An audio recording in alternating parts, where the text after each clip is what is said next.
it.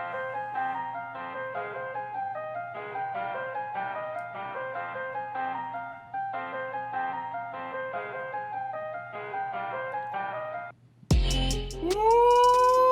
The upgrade! We doing it live now.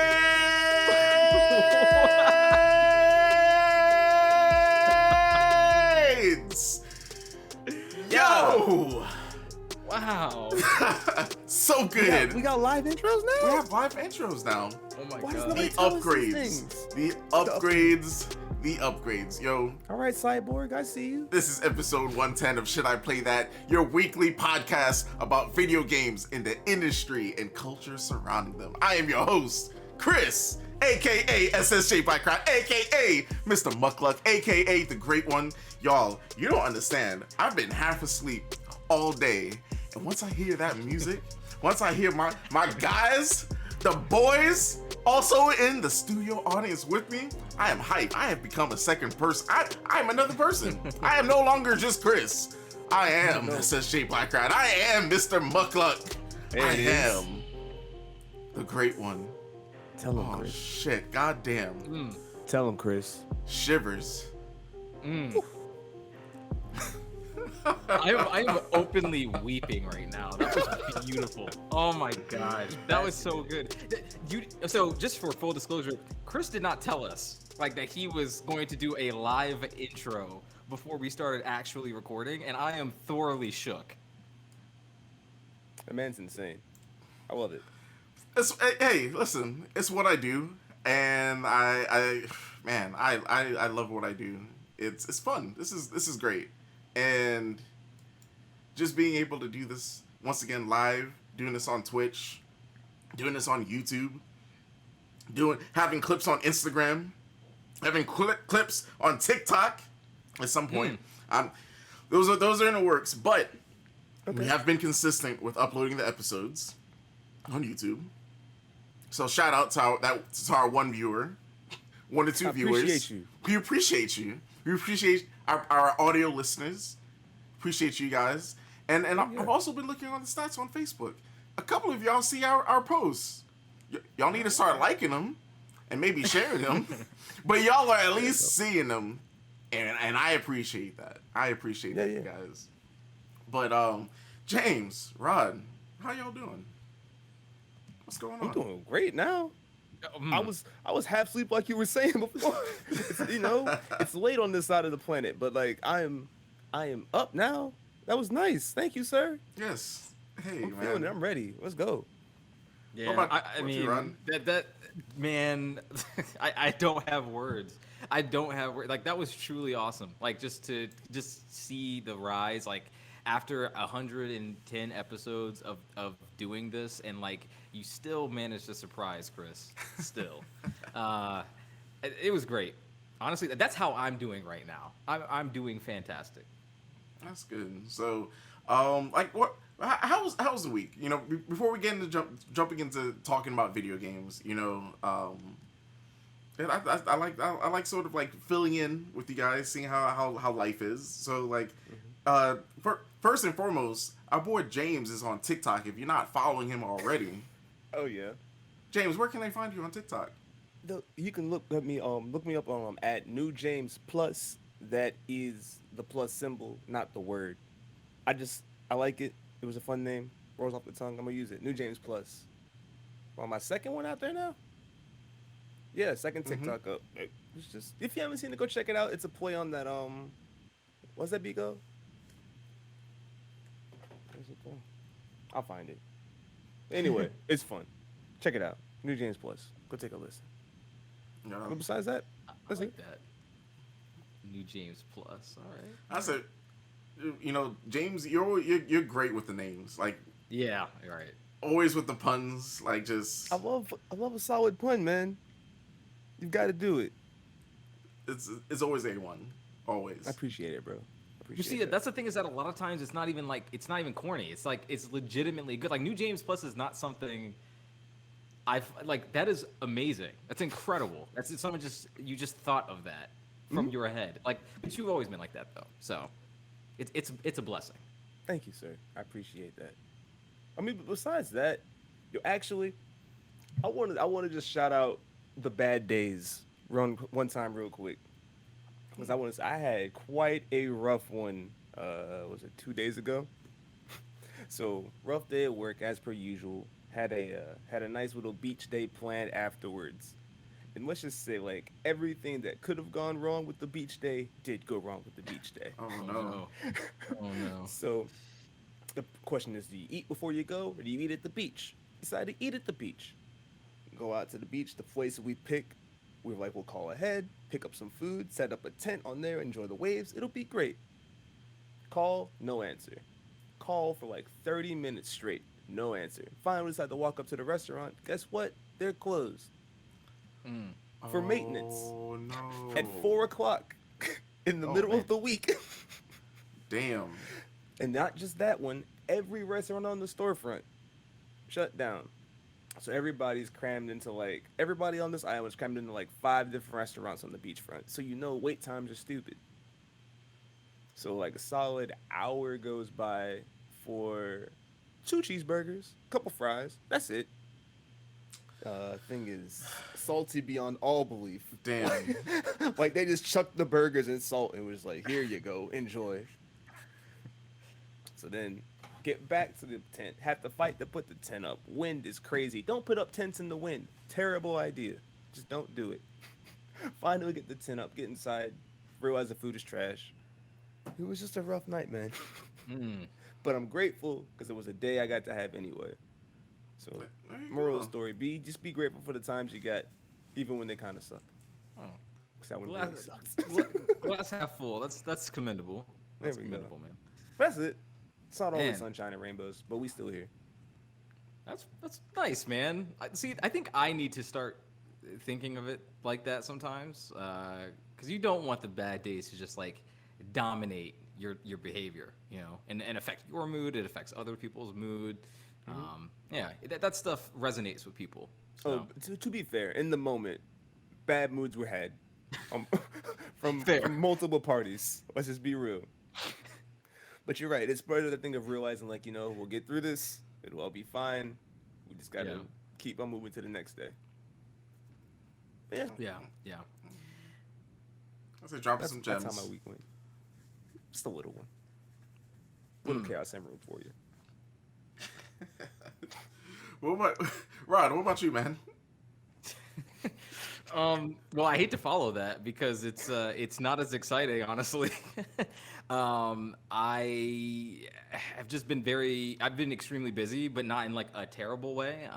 Just in terms of life, a lot of personal work stuff. I'm getting ready to kind of have I'm getting ready to do a little hosting for my for my parents. Actually, the first time that they've actually come over to my place since because I moved like just before the pandemic and they hadn't really like come over yet. So getting the house or the my space all prepared it feels very adult, even though I am definitely probably far beyond the age like where I should probably feel that way reasonably. Yeah, But it's fine. We're all still getting there. but yeah, I mean that's honestly kind of it. Like, the last weekend was super relaxing. I love those weekends where like I get to just do things I want to do. That sounds like so basic. It's like, yeah, no shit. Like, of course. But that does not come around as often as you would like a lot of times. So we had some pretty decent weather outside of like an hour on Saturday where just like we had a torrential downpour while I was at the park. But other than that, it was actually really, really awesome.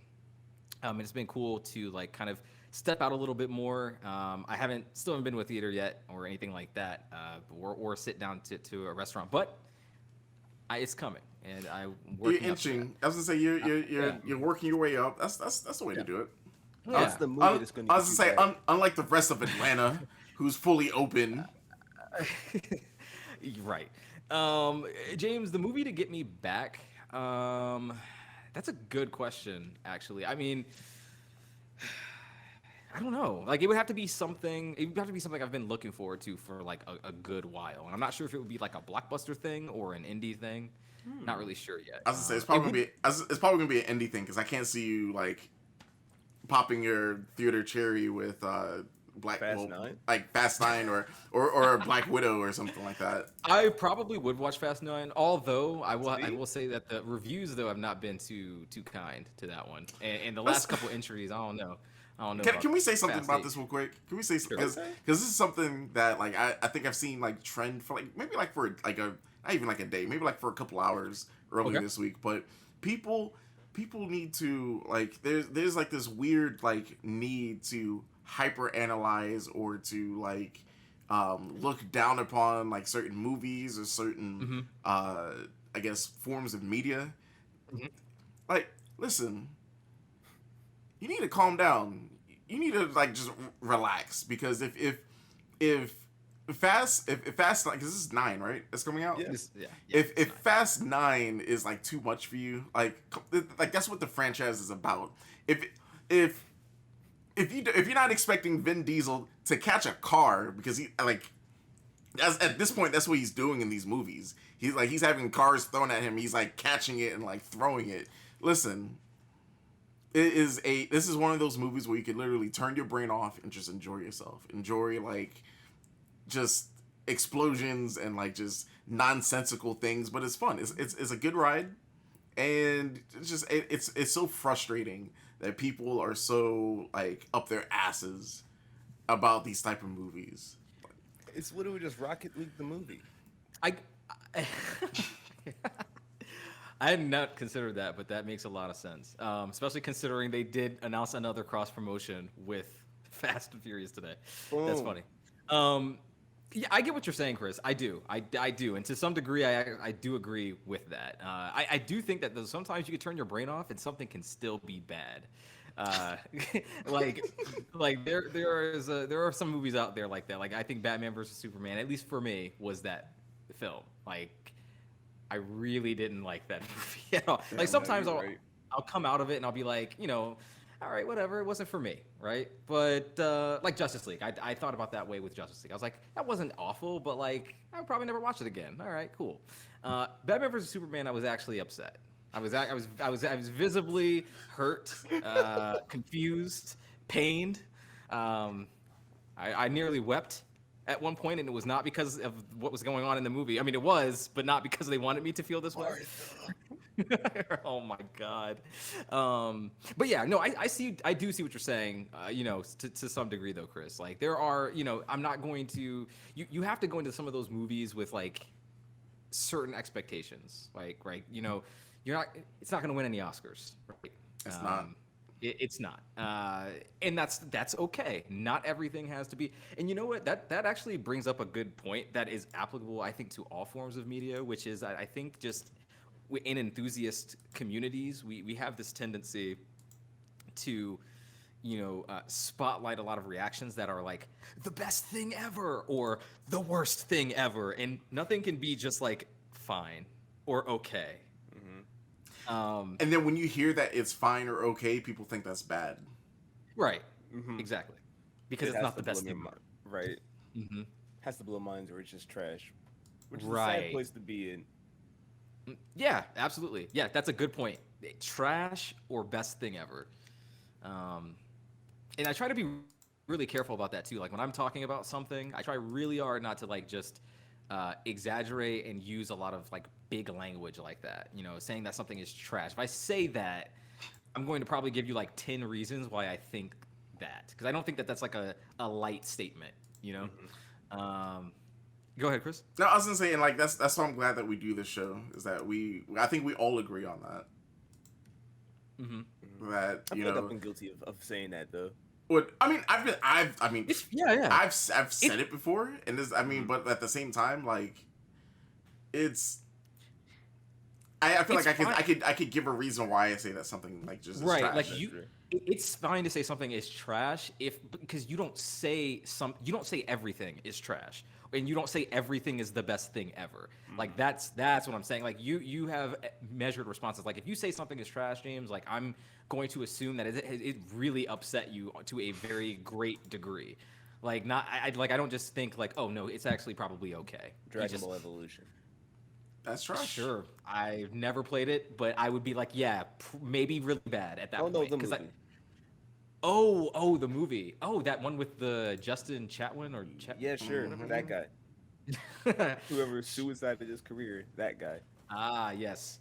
I was gonna say, dang, was that before or was that after he did wasn't that Insecure? Shameless. I think he was on like a season of Shameless and it just like disappeared. Was he really? Hmm. Oh, Like they wrote his character off. good. Damn. You knew what he did. But yeah, that's me. I think the ultimate answer to your question, James, was I don't know. I don't know what will bring me back into the theater. Something will. I think I will go at some point this year. I don't know. I don't know quite when yet. I did watch that new Loki though. I did watch that. I'm Yes. waiting.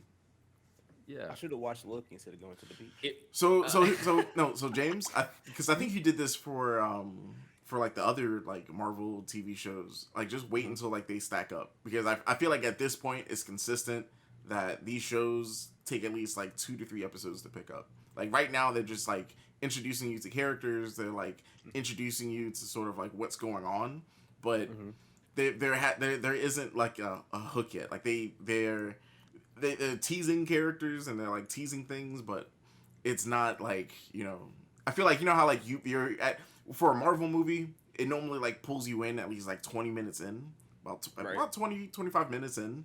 I feel like we're like the first 2 episodes of these Disney TV shows is like the first like 10 minutes of a Marvel movie. Where it's just like, hey, this character's here. Hey, this is where like this is the setting. Like this it's all just setting everything up. So Okay. yeah, like it's cool You that we guys- have Loki, but like I'm just ready to get into like the meat and potatoes. Yeah.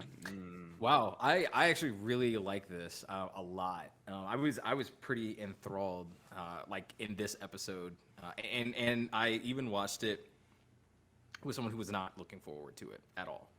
She was just like, nope, don't really care about this, and kind of almost not. She wasn't forced, obviously, but like it was like because I was interested myself. Roddy was but I like, you're gonna watch this Loki now. it was like it just really wasn't, especially after Falcon and Winter Soldier. That was like really bummed us both out. So we were just like, I don't know about this. But then we sat down and watched it, and at the end we were like, yo, we're really into this. Like this is very good right now.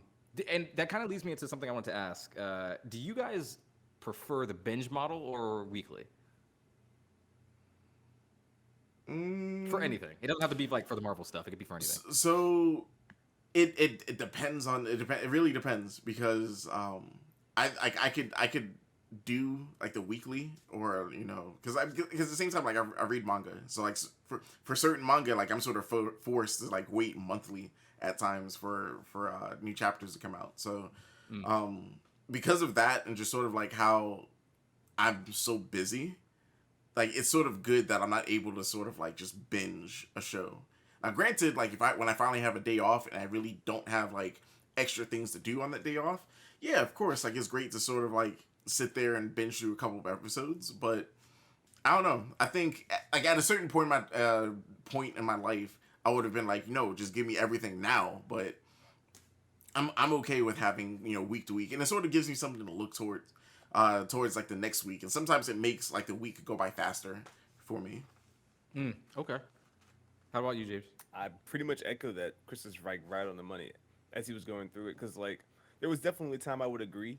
Give me the solid binge, and maybe like even a few years ago, I was definitely one to sit down and be like, okay, let's just knock out like a season of whatever. But nowadays, like that solid like 40-minute episode, wait a week, come back. I've been enjoying that, I should say. Invincible, I got back onto that one. Had to wait a week for an episode. Help build the hype. Love that series.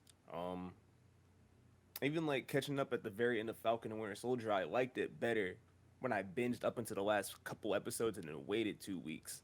To get each one as they came out. So Yeah, actually, even using the Marvel example, I mean, I think I think prefer the weekly drops for certain things. Like using the Marvel stuff as an example, like WandaVision, I thought was great for weekly. Like I loved having those 30-minute episodes. Like, and it allowed the mystery to sort of build up. Like I enjoyed kind of trying to like pick it after every viewing. Have like like an hour-long conversation about like what all the themes were. I just thought that was like just a thematically rich show just in general, and very rewarding on the weekly drop.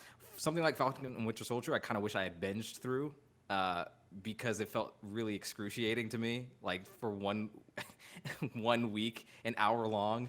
So I would have preferred something like that. If I'm not enjoying something as much, I do kind of wish I could just like blaze through it.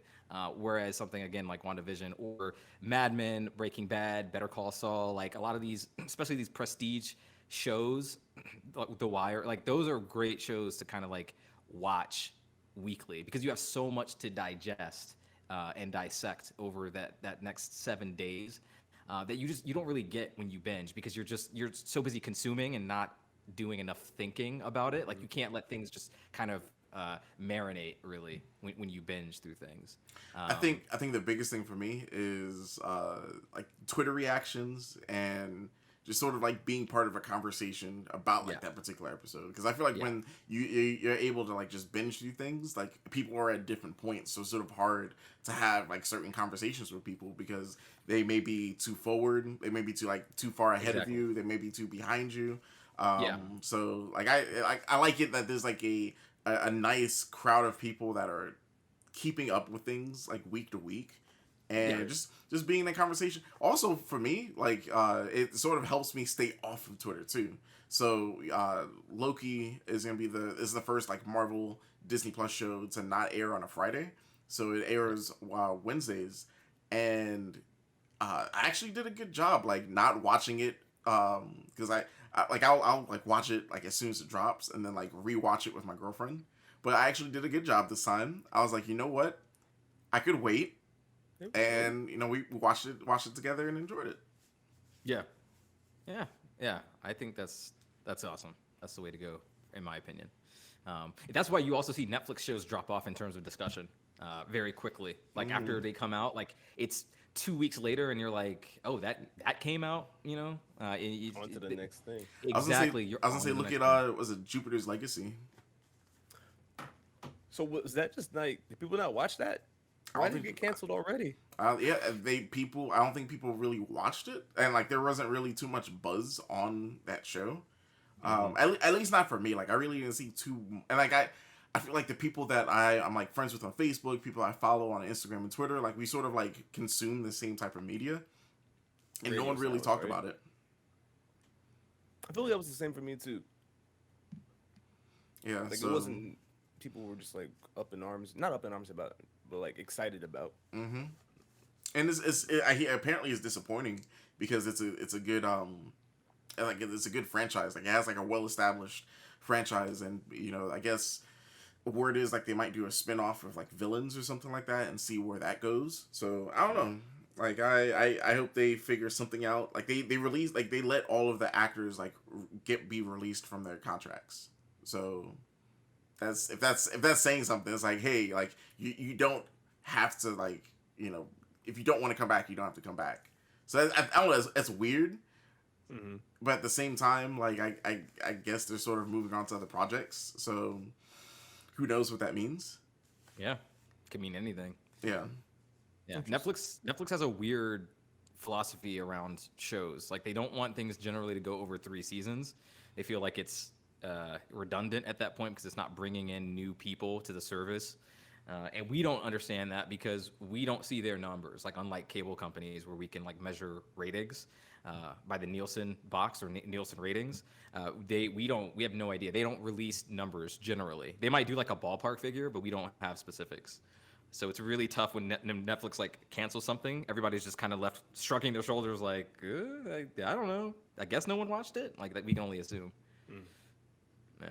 So I don't know. I'm just gonna stick with my my Marvel shows right now. Stick with my my manga, and just like I'm really busy, so it's good. And then of course video games.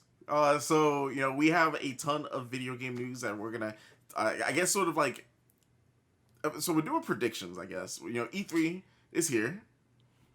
and by here I mean like Kind it's of. kind of uh Sneaking up on us. yeah, like so I mean it's that time of year where we're just gonna get a ton of gaming news, and it's already started. So if you're watching live, shout out to our live viewers. um this news has already started, and I feel like we normally record on a Wednesday, but recording on a Thursday, like, it sort of gives us like a little bit more to talk about since we're in the thick of it. And then of course next week, by the time you hear from us again, like all the news will be out. We'll be able to give like our full like discuss like our full like feelings on everything. So Yep. this is gonna be a fun episode. Because I have some hot takes. I don't even know if it's hot takes, because I feel like some people like feel the same way. So it's not even a hot Yeah. take. It's not even a hot take at this point. I take that back. It's not a hot take. It's a cold take. Yeah. It's lukewarm. I have a feeling I know what one of them might be, but let's go. Let's go. But before we jump into that, let's go ahead and catch y'all up with what we've been playing. So James, what Yo. you been playing? So I've been jumping around from games to game as per usual, and this week we've jumped into Dying Light. So last week, the Dying Light 2 trailer dropped. I think they gave us a release date finally. It just showed us a lot of gameplay, and I was just thoroughly impressed. It looks like a true sequel, and so based off of that, I had to go back to the original and give it another run through.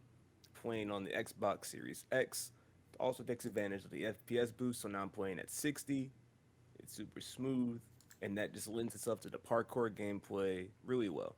So for the uninitiated, Dying Light is a first-person parkour zombie game. I guess the best way to explain that in an open world setting. Um, you dropped off into this quarantine zone. You are tasked with figuring out what's going on inside of it, possibly finding a cure, and you end up teaming up with survivors inside, taking on different factions throughout the island, and of course, zombies. The main mode of travel is parkour, like I was saying before. So think like Mirror's Edge kind of traversal system. A lot of scampering up ledges, tic tacs, so bouncing off walls and other walls, sliding under like doors and things like that sort of thing, and vaulting off of zombies. So basically, I've just been trying to get back into terms with like how the game handles and improving my skills, because that game really opens up as your character skill progresses, as most games do. So you go from like barely being able to fight off a zombie to drop kicking one into a gas tank, setting off an explosion, drawing more zombies to you, setting a trap for a car bomb, sprinting over the car bomb, zombies chase after you, set off the trap, zip line to a nearby scaffolding, that kind of stuff. And there's a whole crafting system involved. So of course you're picking up different pieces of gear and loot and turning it into like machetes and baseball bats and sledgehammers, giving them special effects with like Tesla coils and flamethrowers and buzzsaws. So it sounds it's like a very solid parkour system, but they really open up the imagination when it comes to the zombie killing.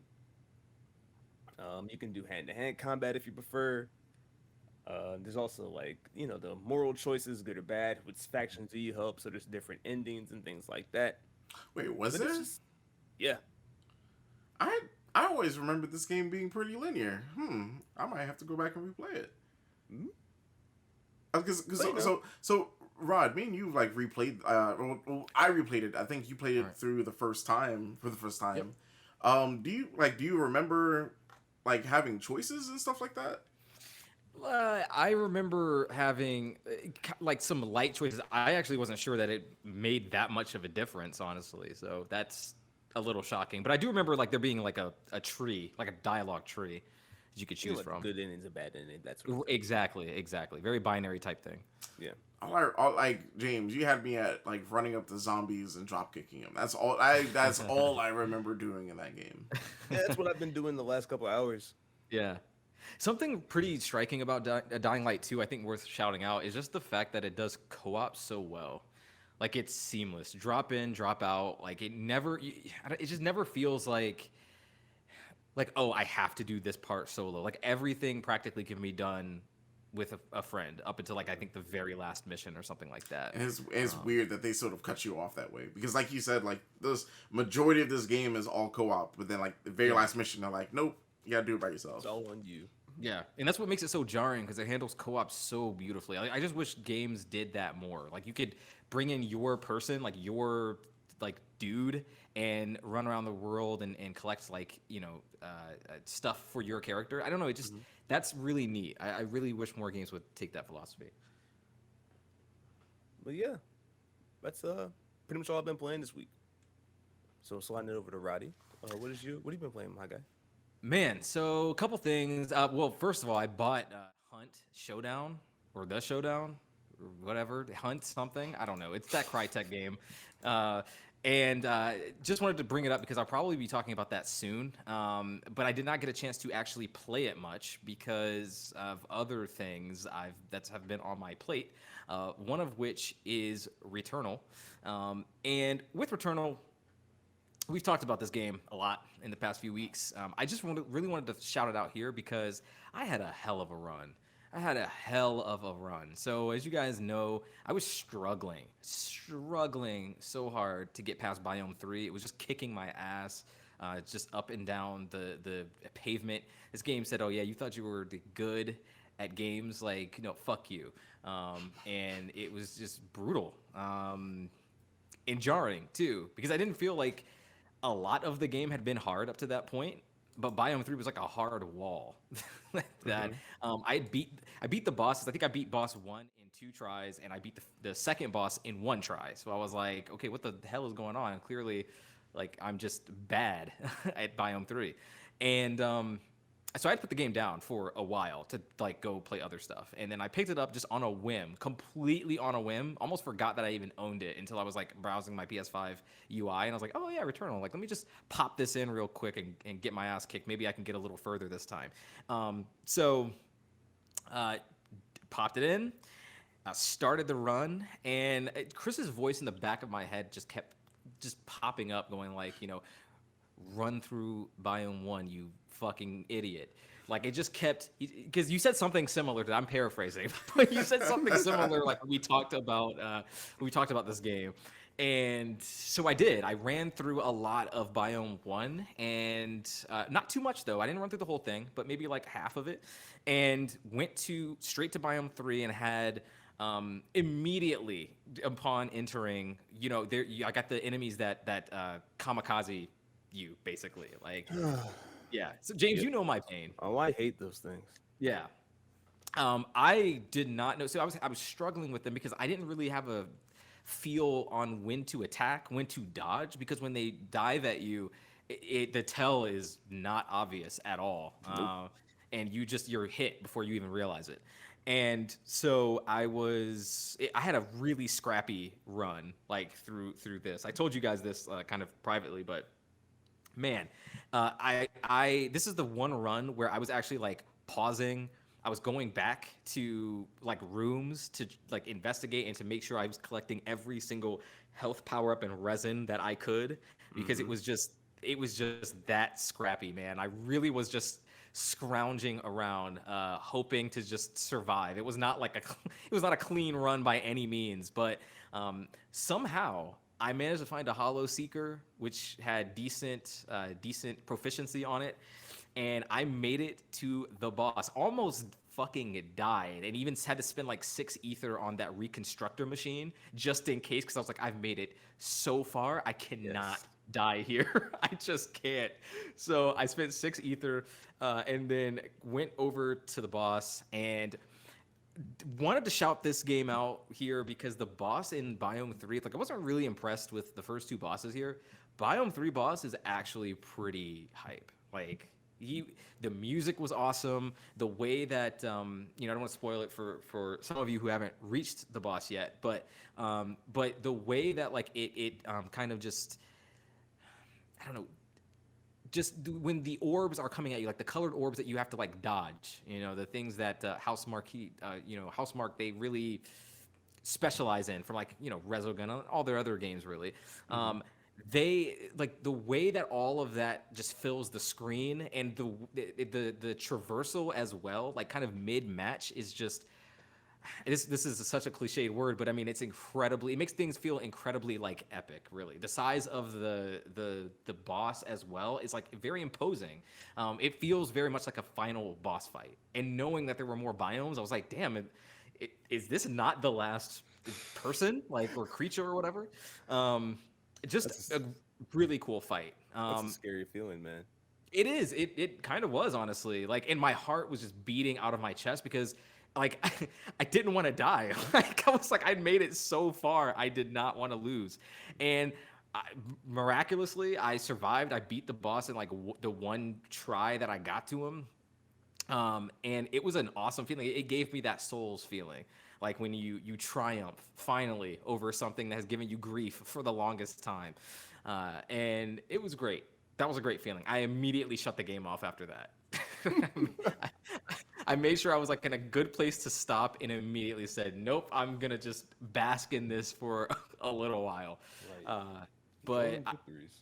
Yes, absolutely, absolutely. So I will return to do Biome 4 and onward. I think Chris, you stopped at Biome 4, right? Yeah. Okay. So yeah, we're at the same spot.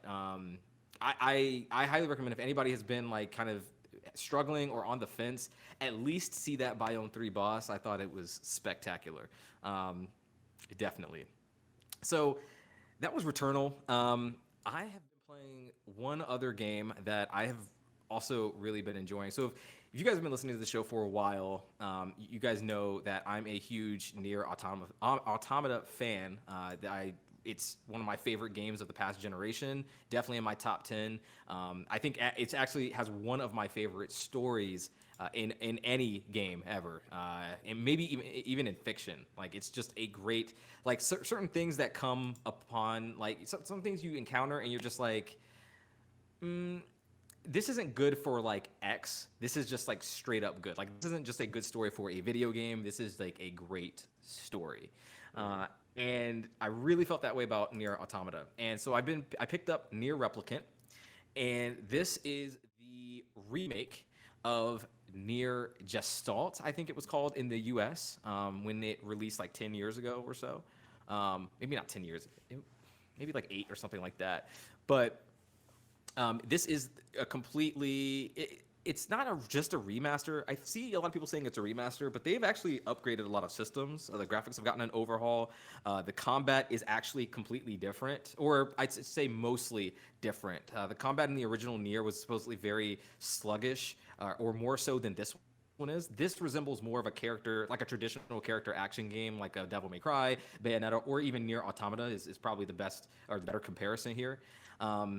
This is a Yoko Taro joint, so very similar to, like, Hideo Kojima. You could just say their name and like what you're kind of getting here. You're getting a very kind of esoteric, really irreverent experience, and I mean, Nier Replicant is definitely that. So the idea behind this game is that you are a young boy who has a sister with this disease called the Black Scrawl, and it is slowly killing her. At least I think that's my understanding of it. She's just very sick. She's coughing a lot, and it's a deadly disease. And she didn't get that vaccine? She, yeah, I guess she's anti-vaxxer. I don't know, but you are trying to basically find the cure for her. You want to save your sister, and so you're out in the world. You live in this village that is very small, but is also connected to other parts of the world. So it feels very much like a grand adventure of epic proportions, basically, because you start in this quaint little sort of Legend of Zelda style village, but then progress to like a seaside port and a desert and things of that nature. And along the way, you meet a very, I should say, motley crew, just to put that lightly. You run across a book called Grimoire Weiss, and he is a talking book who is very sassy. He is a very sassy book. But he's also incredibly funny, a total asshole, but really great to have in your party just because he's so entertaining. And very much a lot of the fourth wall breaker of this, almost like a Deadpool, if you will, like sort of in some ways. Like, for instance, like the third or fourth time you accept a quest, like a monotonous quest in the village to like collect 3 boar skins or whatever, he's like, yes, my friend here loves to meddle in other people's affairs, like things like that. He's very self-aware in that RPG sense. You also meet a mysterious woman named Cayenne, who is some sort of like, I don't know if she's like a mutant or what's going on, but she has like some powers that she isn't supposed to have or doesn't want for some reason. And she curses probably more than I do, which is pretty great. Actually, it's pretty impressive. Not gonna lie. The first thing that she tells a boss when you start fighting him is that she's gonna stick her hand down its bitch ass chest and ram its fucking heart out of it, or something like that. That's a quote. What? That's literally what she says, and the main character says, "What? Did she just what?" So it's it is an experience. She's also pretty great, just because she's a very mysterious character, and her storyline right now is compelling me at the moment, just because like I just want to know what her deal is. And everybody is really really good in this. All the voice acting is awesome. I think they re-recorded a lot of this, I believe. So they put in additional work. The localization got an update. The game looks really, really good. It's fun to play. It very much does feel like, in a lot of parts, a game from like, mid to like late previous gen. I guess 2 gens ago at this point, like the 360, PS3. There's like not really a fast travel system, as it were. There's like a way that you can get around the land faster. But I'm having a recording problem, I think. Oh no. Hey, Chris, are we good still? We can still hear you. Yeah, it's Okay. fine. So yeah, I am. Lost my train of thought. Yes, not a great way to fast travel, but you do have ways to get around faster. There's a lot of also like backtracking. So it's like, okay, you need to go collect 5 mouse tails and 3 lizard guts or whatever, and you have to like go run physically to the place, to like whatever place might have the lizard tails or guts or whatever, and then run to the other place that has the mouse tails, and then run back to the quest. So it's like very old school questy in that way. So you do have to kind of stomach some of that, but really what's pushing me forward is that cast, is that narrative, is that dialogue. It feels like such a unique experience that I've really been enjoying it so far. And there are apparently like 2 halves to it, and I'm approaching the end of that first half. I'm enthralled. I'm enthralled so far. So I'm looking forward to digging more into this. I'm about 10 hours in, which is actually a lot considering I started it like last week. That's a lot for me to put in for a week. So that kind of speaks to just how good I think this game is.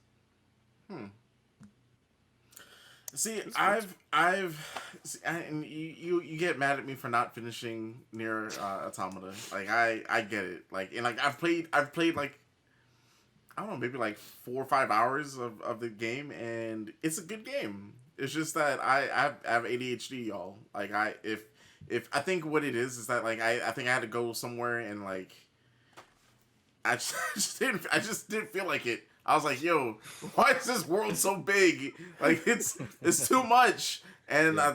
I sort of dropped my interest and like picked up something else. But Yeah. the game looks fun. This game series looks fun. It's, I don't know what it is. Yeah. I mean, I kind of understand. Like, I kind of get it. Like, the games don't immediately, like, there's no immediate hook to where it's like, oh, I'm like 110% invested. Like, there's a ramp up period to these games.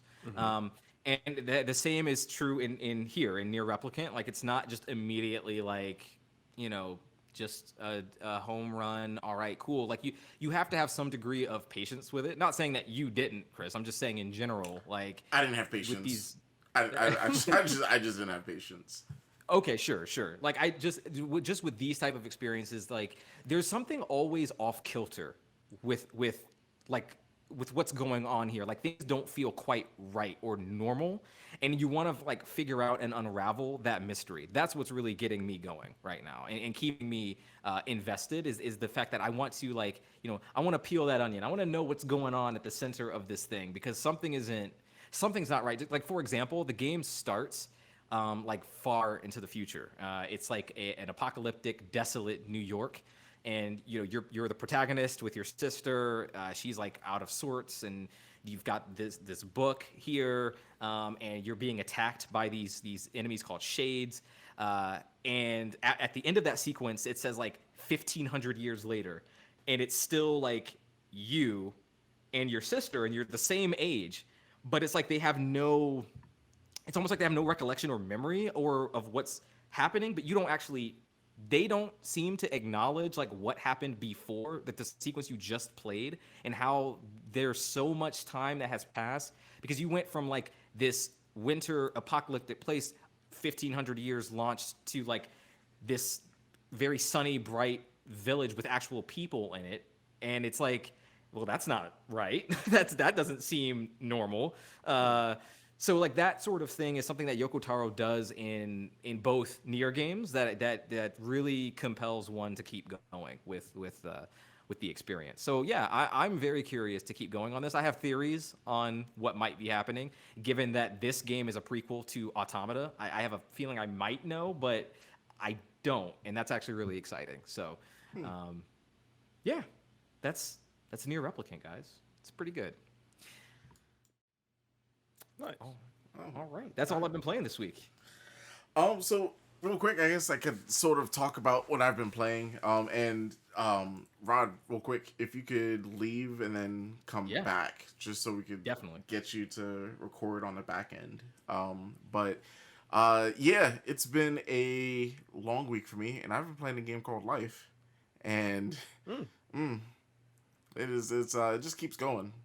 It keeps going. That is one way to look at it.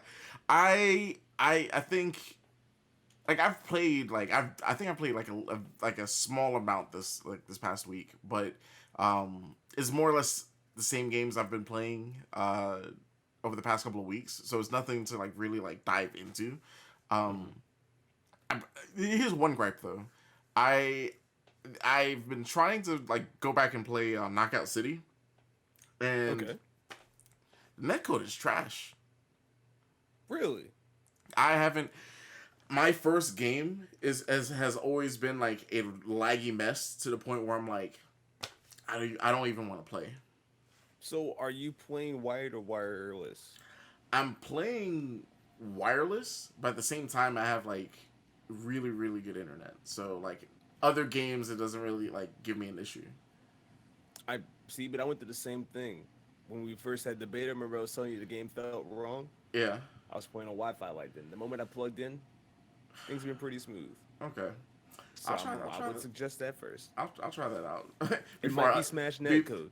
Before I uninstall it, I'll try Ethernet. But besides that, like same old, still playing Monster Sanctuary on Game Pass.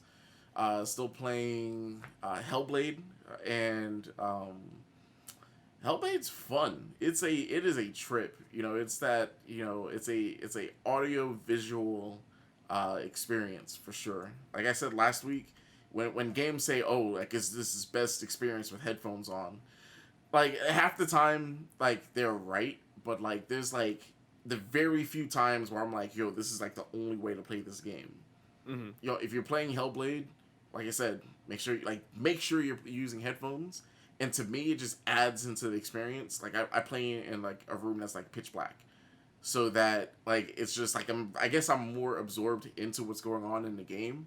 But then also at the same time, like when you're really getting into the game, and you're hearing the voices like behind you, to the side of you, like the game uses like the 3D audio, so you like just hearing like the voices like go back and forth, and like you hear them battling in your head, like their audio design, like whoever did that, just like that person needs a raise. and they Okay. it's something that I would love to, and like you see it in like AAA games, you'll see it in like Sony's like AAA games, but to see this, I mean, I guess Hellblade is considered AAA. Ninja Theory is a It big is now. yeah, it's considered like, well, yeah, it's Ninja Theory, but then now it's also like funded by Microsoft. So Yeah, technically, when it came out, it was considered an indie game when it came out. that's But what I'm now it's saying. got. Yeah, now Yeah, it's yeah, yeah. just now it's like they sort of like they have the backing now to pretty much I Right. guess they have the Microsoft blank check. So So, yeah, Chris, question: uh-huh. Did you know that game has a VR version? I've heard that, and I think I have it on Steam. So I just have it. I haven't had a chance to really. God damn it! Why are you giving me? Why are you? Why are you telling me this now? At some point over the next couple of days, I'm gonna have to try it. There you go. Yeah. Because I'm just saying that audio-visual feast. I feel like that would just be the next level. See, but in VR, like I wonder if it's like there's some games that are in VR, but it's more or less like you are like the game is still like in third person, like it's like a over the shoulder type of like experience. So I don't know. I mean, I guess I could look up some gameplay, see what that looks like. But yeah, I guess you just gave me some homework. So I'll definitely check that out. And let's get into the meat and potatoes of this episode. Like we said, we're combining our news with our topic. Topic is E3 question mark. So I think we should probably start with like the Summer Games Fest, right? Yeah. Okay. Okay. So what's going on with that? Because I completely missed that today. Oh boy. I guess I'll lead this one then. Yeah, you were there for it. Yeah. I watched all 80 hours of this. So this is Jeff Keighley's thing. And so I guess to start, I mean, you mentioned, and I'm sorry, I didn't mean to cut you off there, Chris, because you actually were going up to a good point with like E3 question mark. I guess we should maybe kind of talk about why it's a question mark. Like E3 is really weird this year, right? Like it's not last year where it was like that summer of games thing which lasted 4 months or whatever, and there was like no centralized hub for any information. This is the first year that the ESA was like, all right, we're back. E3's back, baby, except Sony's not here. And Capcom is kind of here, but with old shit. And yeah, it's weird. And so, do I have that right? Am I on track with that as far as like what's strange about this E3?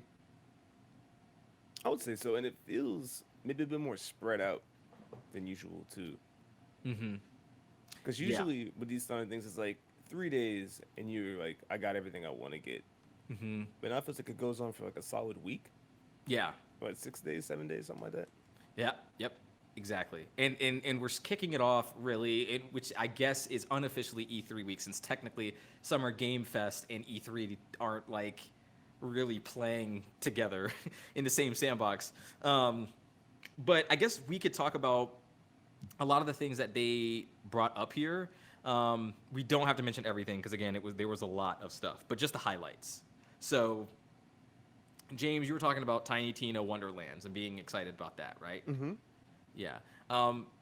Who is Tiny Tina? Like, just from a Borderlands neophyte like myself.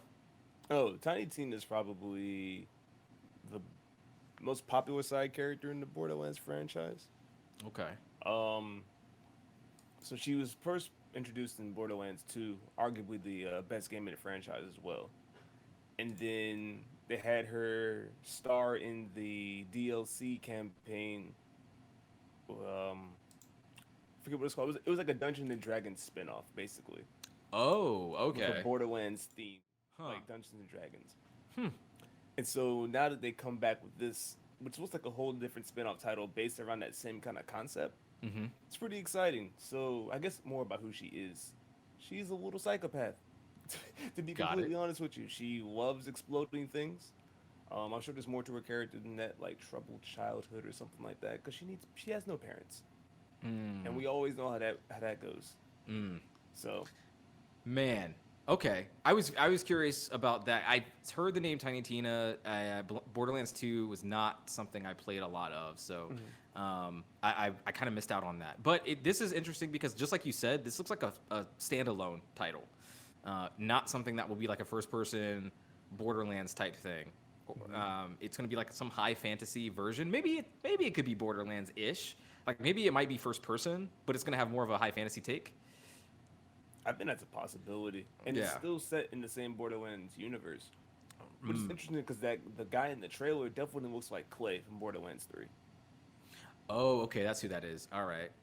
So, I Oh. mean, I could be wrong, but I feel like that's the direction they're going with. Yeah, they made a big show during the trailer of showcasing the voice talent. So they had like Andy Samberg, Will Arnett, Wanda Wanda Sykes. Sykes, Yep. Ashley Birch is back as Tiny Tina. and she's younger now, so this is like Oh, I don't know if okay. this is like a prequel between the games or Yeah. it's like alternate universe or what. Okay. I really enjoy Ashley Birch's work, so I'll probably check that out. I mean, she's got skills. Yeah, definitely. Something else I thought was really neat. They almost fooled me for half a second. Even though I saw SNK at the very beginning of the trailer, so I was like, okay, well, what the hell? But Metal Slug Tactics, which is a tactics game, but Metal Slug, I'm here for that. looked Actually, pretty awesome. Actually, the anime style trailer was really neat because it had like the cool animation mixed with like actual gameplay of what it looked like, and it definitely reminded me of like Advance Wars or like Final Fantasy Tactics or something like that. More so the tactics side of it. It was like all the military stuff kind of looked Advance Wars ish to me, but this actually looked pretty sweet. And was one of the things that stood out to me. I mean, it was really early on in the show when they revealed it, but it stuck out. Death Stranding, they announced a director's cut. Chris, I know you're really excited for that. Oh boy, yes, we need more of this game, more of this walking simulator. but this time it also makes fun of Metal Gear, so you can do that too. Okay. No, Chris looks very unenthused right now. Like, wow. You didn't like this game, right? I didn't care for it. Like there was a lot of like excitement for this game, and I don't know if I just didn't get it. I being a package delivery man isn't enticing to me. Like it's cool. Like there's like a lot of detail in the game, and there's a story. I think. But it just wasn't for me. It just wasn't for me. Like I know there are people out there that really like this game.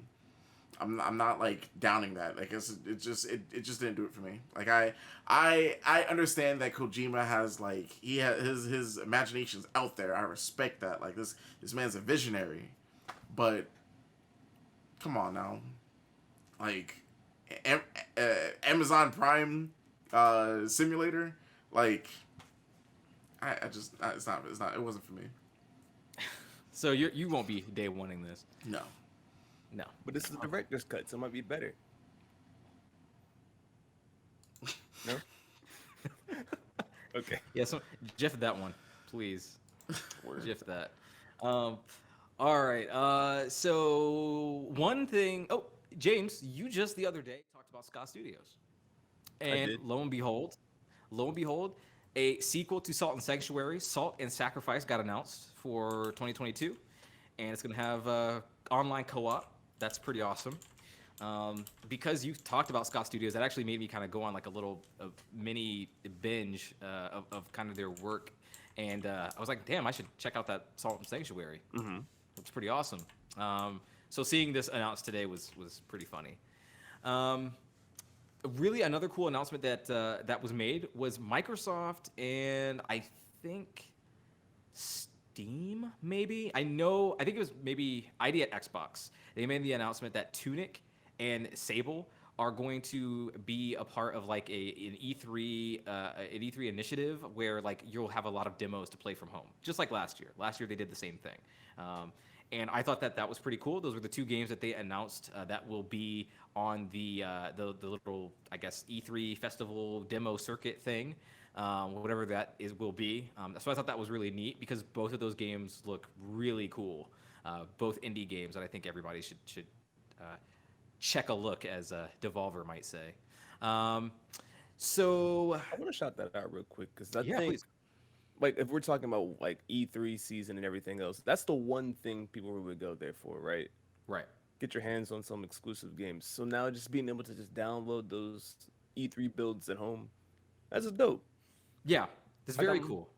I'm here for that with the digital future, the Yeah. present, Right. Yeah, the digital digital present. reality. Yeah, digital reality. That's got a nice ring to it. Digital reality. Maybe we should trademark that. Cut that out, Another Chris. one. Cut that out. We need that for us.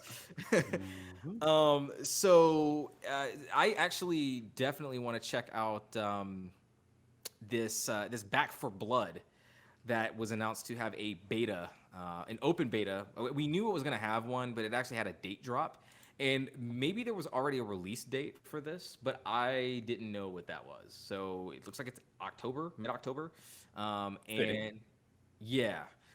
And then the open beta is, I believe, early August. So that is pretty close, not too far away. That will be here before we know it. And I think that that game looks really sweet. I'd actually really love to play that with you guys when that comes out. James, you were talking about Prime Matter. Actually, before we started, you were telling me that that there was a brand new publishing label. That Yeah, just this I was skimming through and I saw this on a sizzle reel. What caught my attention was that it's a brand new publisher with 12 games under its belt already. hmm And I was like, okay. So took a look and that includes some games that have already come out like Kingdom Come Deliverance, includes new games like Payday 3, which is I think is like a little like cult classic, I hmm would say. We had some good times playing Yeah, Payday 3. I mean Payday 2, Payday so I'm Two. down for another one of those. What was that? A new Painkiller title? I'm not sure what Painkiller is, but people seemed excited about it. Do you guys know? No, I've not played it. I've heard of it, but I haven't played it myself, and I don't know too much. Okay. Well, yeah. And then it just seemed like a huge variety of styles of games too, which is nice. Yeah, yeah. So pretty neat that they just announced that there. I think that they may be pretty decent players in the near future. The that game company announced that Sky is launching this month, later this month on June 29th. Chris, you talked about this game earlier this year. You played it on Apple Arcade with your Backbone, right? And really enjoyed it. I remember you saying that, and so it'll be really cool to be able to check this out on the Switch, which I will definitely do. Overwatch 2 showed off two skins, Baptiste and Sombra. Only reason why I really bring this up is because we just about Overwatch 2 for the last couple weeks. So we're just keeping that train going. They look like Ooh. Sombra and Bap. It's. I mean, you could definitely tell like the engine is better. I mean, James, you were telling me before the show started that Mhm. you could tell that there's been an upgrade, like in terms of visual fidelity. So Right. Like I wouldn't say revolutionary, but definitely like a right, nice update. exactly. That's exactly how I feel about it. Yeah, there's no Oh, like. Oh, go ahead. I was gonna say also shout out to the hair team. We're getting there. Yeah, Okay. yeah. Baptiste has hair. He has black man hair. Let's go. But like detail in the cut and everything. Yes. That's the first thing I look at when I see a black character. I look at their hair. I say, did a white person make this game? We can tell. So Don't say that too loud. Meanwhile, at Activision Blizzard, No, it's Hey, funny. dude, The first thing that came to my yeah. mind was what they did with Miles Morales, like his hairline Oh yeah, going Caroline. from the Yeah. first Spider-Man to the Miles Morales Yeah. Spider-Man. Yo, they finally Yeah. they finally got a brother to like line that got man him up. right. They did, and the character artist, one of the major character artists, I want to say maybe even I think the lead is black on Overwatch. So Oh, never mind. yeah, that's Disregard definitely it. hype. Definitely hype. Um, what else did they announce that was cool? They showed. Oh, Oh yeah, I got one. yeah. The new Tales of Arise trailer. Mm, I'm actually interested in this one. I've not played all of the Tales games. Tales of Exilia, I think that was on PS3. Really got me interested in the franchise there. So I'm looking forward to see what they do with this one. hmm It feels like an evolution for the series. I think a lot of games are going through this right now, trying to like take that next step and hmm pull in a new audience. Yep. So I am definitely curious. They introduced some more party members. I think they got traditional like paladin class in there now, and I didn't see the other guy, but I'm interested in that. So there's the. Yeah, no, I mean that a lot of people. I think this was one of the more hyped games of the conference. A lot of people were looking forward to this Tales game. Tales was always a series that like I've admired from afar, but never really got into. Like literally just never played. So like maybe I'll jump in with this one. That's one of those time investment games, Roddy. Just so you know. Oh no. Okay. So I'll prepare. I'll clear 100 hours on there my you go. calendar. Plan yourself accordingly. Right. There was this really, really cool game. I actually was one of my favorite games that they showed today called Planet of Lana. They called it an off-Earth Odyssey. It has a completely hand-painted art style. It's going to be on Steam and Xbox series consoles and the One, I believe. It looks really, really awesome. Totally up my alley. This stuck out as like one of the coolest things that I saw at this show for sure. Did you get a chance to see this one, James? Did see a couple of seconds of this one. Mm-hmm. Mm-hmm. Yeah. Still didn't quite get into understanding what the gameplay was. But Um, it looked pretty. They didn't show a lot of that. I mean, they saw, it wasn't like a lot of action or anything like that. It was very like chill. It looks like the place that you are in is being invaded by some like mysterious alien force. But there's not. I didn't really see a lot there. There's like some minor platforming. Looked like I only saw the trailer once, but I believe I saw some of that in there. It looks really cool though. I was impressed with that one, definitely. But the big kahuna of this was the reveal, and Jeff Keighley, just this man is such a class act. I really enjoy watching his stuff when he's revealing things. He hyped this like so hard in like 30 seconds. He was like, "Man, I can't. You guys, you ain't gonna believe, man. Ooh, thank you, Lord." Like it was something. I was like, "All right, what's this man got?" And sure enough, he revealed Elden Ring. Not only did he reveal Elden Ring, we got gameplay. We got almost 3 minutes of beautiful, blissful gameplay and a release date. At that, this game is coming out supposedly on January 21st. Supposedly. I thought you were about to troll us. I thought you were about to talk about how like he's like a mask on Among Us. I should have. Thank you. That's for next time. Yeah, I mean, did either of you guys see any of this footage at all? I did. Okay, so you did watch. I watched the trailer. I had to see the Elden Ring stuff. Okay. What did you guys think? I'm just curious what you guys thought about Elden Ring after all of this time. I mean, most Soulsborne, to be completely honest. Yeah. Yeah. Yeah. So that's all right. So you actually stole it straight out of my mouth because so he's like sort of peering inside like our world. We have a group chat for the podcast and like there was a lot of hype. There was like what was it you guys said? What was it like? Actually, they don't think we said much. I think was it it's finally here or it's happening or something like that. I was like, yo, what's happening? I was like, Atlanta said that. What's happening? Yeah. What's happening? And then I was like, oh, Elden Ring. I was like, that sounds familiar. What is that? I click it and I was like, oh, wait a minute. This more souls. Yeah. Huh. It really is more Souls. I knew, from the very beginning when you were like, oh man, hot takes, actually cold takes, I knew this was one. But you know what? It's okay, because like you're right. It is absolutely more. So it's Souls with horses, and I kind of love it. Like it looks really cool. So I think the thing about it is that it's not just that it's Souls gameplay. I mean, it is. You guys are not wrong when you say that at all. I will say though that it has an interesting mix of Dark Souls and Bloodborne together, because Dark Souls is more medieval fantasy, like high fantasy, and Bloodborne is more like gothic horror. And this looks like a mix of the two, which is cool. And we haven't really seen, we've seen some bit of that in the Dark Souls 3 DLC, where they kind of got a little Bloodborne-ish. But I don't know, man. Like it looks so crisp. It looks really good. Now it doesn't look like a powerhouse. It's cross-gen. Like there's only so much that they'll be able to do. Cross-gen, cross-platform, that sort of thing. And you know what I don't think does any favors? What's that? Is the fact that we've seen Demon Souls.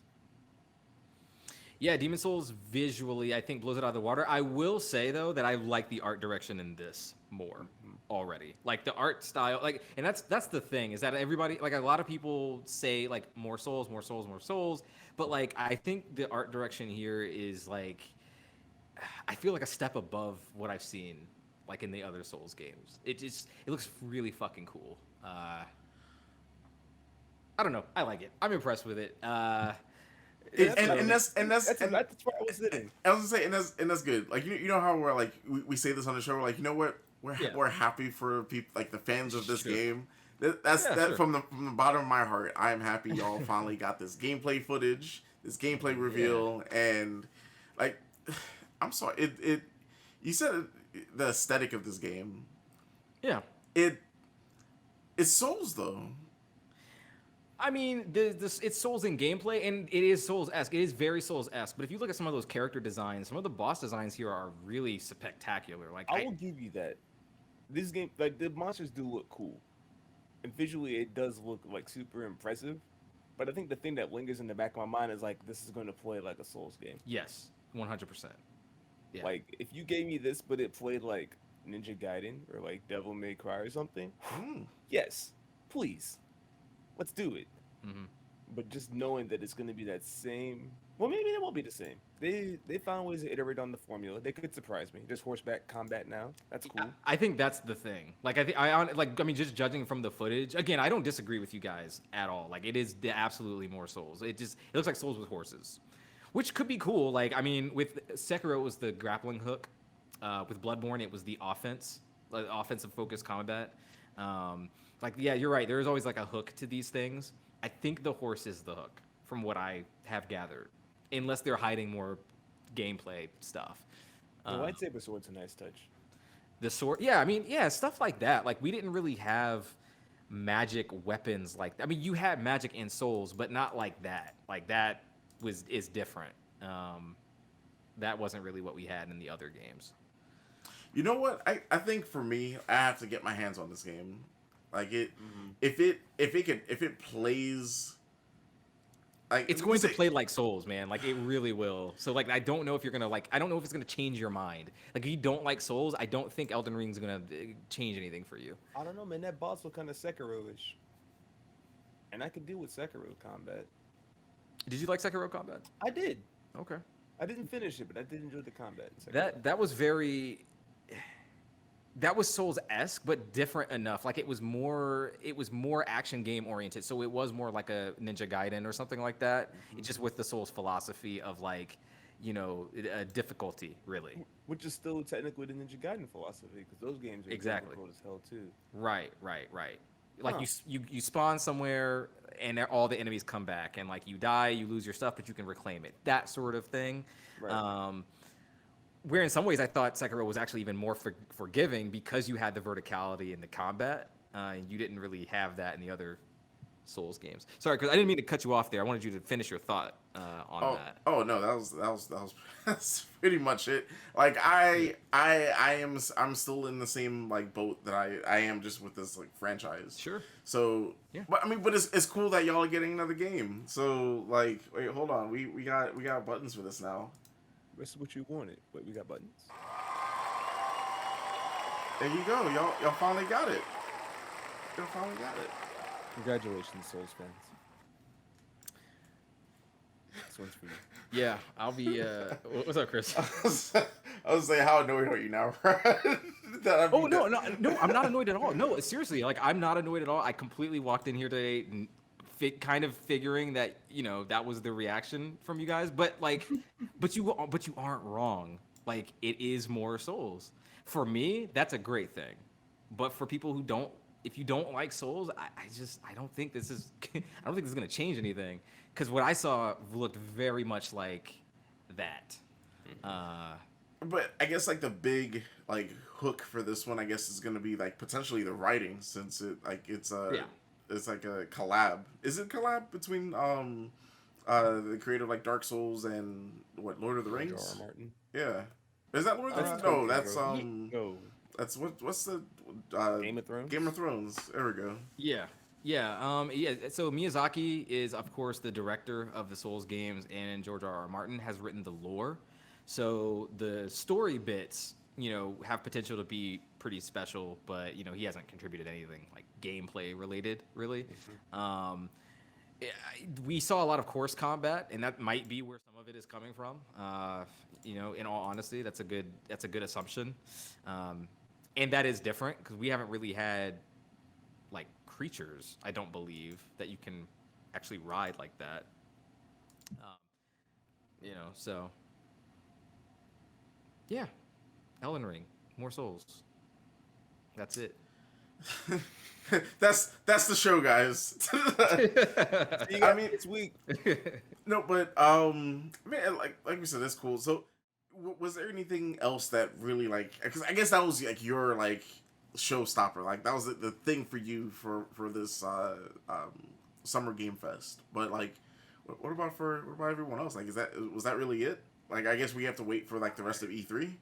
Yeah, I Yeah, mean, basically. everything that I listed out, like everything we talked about during that segment was like at least my highlights, and James listed out some of his as well. I don't really think we missed anything. I mean, Oh, I guess it said what it said. It was a kickoff show.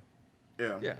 So like, I guess let's talk about what we have, to look forward to, and Right. our Twitch chat is already, shouting some stuff out. Let's talk about it. Let's talk about Battlefield for one. Yeah, Are sure. y'all excited for another Battlefield? What is this Battlefield? 2143, 2142, 2042. 2042. Yeah, something like that. Yeah, 2042, I think. Yeah. futuristic tanks. Yeah. I thought that trailer was a well-made trailer. I wish it was gameplay. I know it was game engine footage, so it was Frostbite, but like, I excuse me. I want to see like, moment to moment gameplay, which we're gonna get on Sunday. I would assume during the Microsoft show is when we're receiving that. I mean, I'm excited. I'm excited because I'm ready to drop Warzone. Like at this point, like I'm ready to play something else with like my group of people that I play that game with, and they're all excited about Battlefield. So I think that will be the new thing. And also, it would be nice to jump back into a new Battlefield. I haven't really like seriously played a Battlefield since like 3. I played 4 a little bit. I played 5 a little bit. Like I bought it for $20 and played it for like a couple hours and was like, oh, okay, this is cool. And then stopped. So I would actually like to pick one up. I was really hoping that they're going to do a battle royale, and I thought that was the plan. But the rumor is that they're not. I was gonna say, yeah, they've already have like heavily denied a battle royale. Like they've announced, so this game, there's no campaign. It's gonna be as multiplayer. That's and, fine. And so far, like the modes that they've announced, like it's not a battle royale. So they have like their conquest mode. I think they have what's that other mode called? Like that came out. Rush? Not Rush. Like they made it popular in like the last one where it's like it's a match that continues on to like another match. Oh yeah, it's like a cinematic ish mode where you have Yeah. like kind of mini cutscenes before the game. Yeah. So yeah, so they're bringing something like that back, and they have like these other modes, but they of course they haven't revealed it yet, but they've gone on record saying that it's not a battle royale. That's So not me. I don't know. 128 players on one map. That's nuts. That's a lot of people. It's a lot of people. Yeah. I mean, Warzone's 150, but yeah, it's a lot of people. Like, like I would actually really like if they did that, but I kind of get like from their perspective, like you guys are saying, 128 people. It's already full scale. War. Like Battlefield's never been a game that I've thought like, okay, I'm gonna have one life. Like it's always been something I know I'm gonna die in a lot and respawn a lot and run back and spawn on my teammate. Like that's just like the core of the game. So I guess the more that I'm thinking about it, I'm okay with it not having a battle royale. I'm a little bit more concerned with like what they're doing with DLC because with Battlefield 5, they took a good approach to that. They said that everything, all extra content is free and can be subsidized by like I think other stuff that they were selling. I believe like cosmetics or whatever. I think you could pay for stuff in the game, but it wasn't like content. All the content in that game was completely free. That's I don't know if that's the case with Battlefield, this new one. There's a battle pass, but is it like the Warzone battle pass or Call of Duty one where like you could just play the game and get the stuff for free? I think there's some degree of that, but I don't know exactly how it works. So I'm keeping my eye out for that one. To me, like I feel like Battlefield has sort of been trying to play catch up over the last couple of years. Like I don't know, like Battlefield just hasn't really been number one in a minute, or at least like I know for a while, like I had a lot of friends playing like Battlefield 3, like people preferred that over Call of Duty at the time, and then like so that sort of somewhat carried over to Battlefield 4. But like afterwards, like with the rise of like battle royales and like just the changes in like just multiplayer games, I feel like Battlefield has always sort of played catch up with that, and like I don't know, like they haven't really done nothing to like really get me back into the franchise. That, and they had like for the past couple years had this weird ass obsession with like with the World War II. Like weren't like the last like two of their games World War II games? Yeah. Yeah, not modern times. Yeah. Yeah. Well, I think Battlefield 5 was like an alternate history. So it was like it took place. It was like an alternate version of World War II, where like it wasn't quite like it was in that era, but there were still some like steampunkish elements to it or something like that. And it was weird. It was fucking weird. I don't know why they did that, but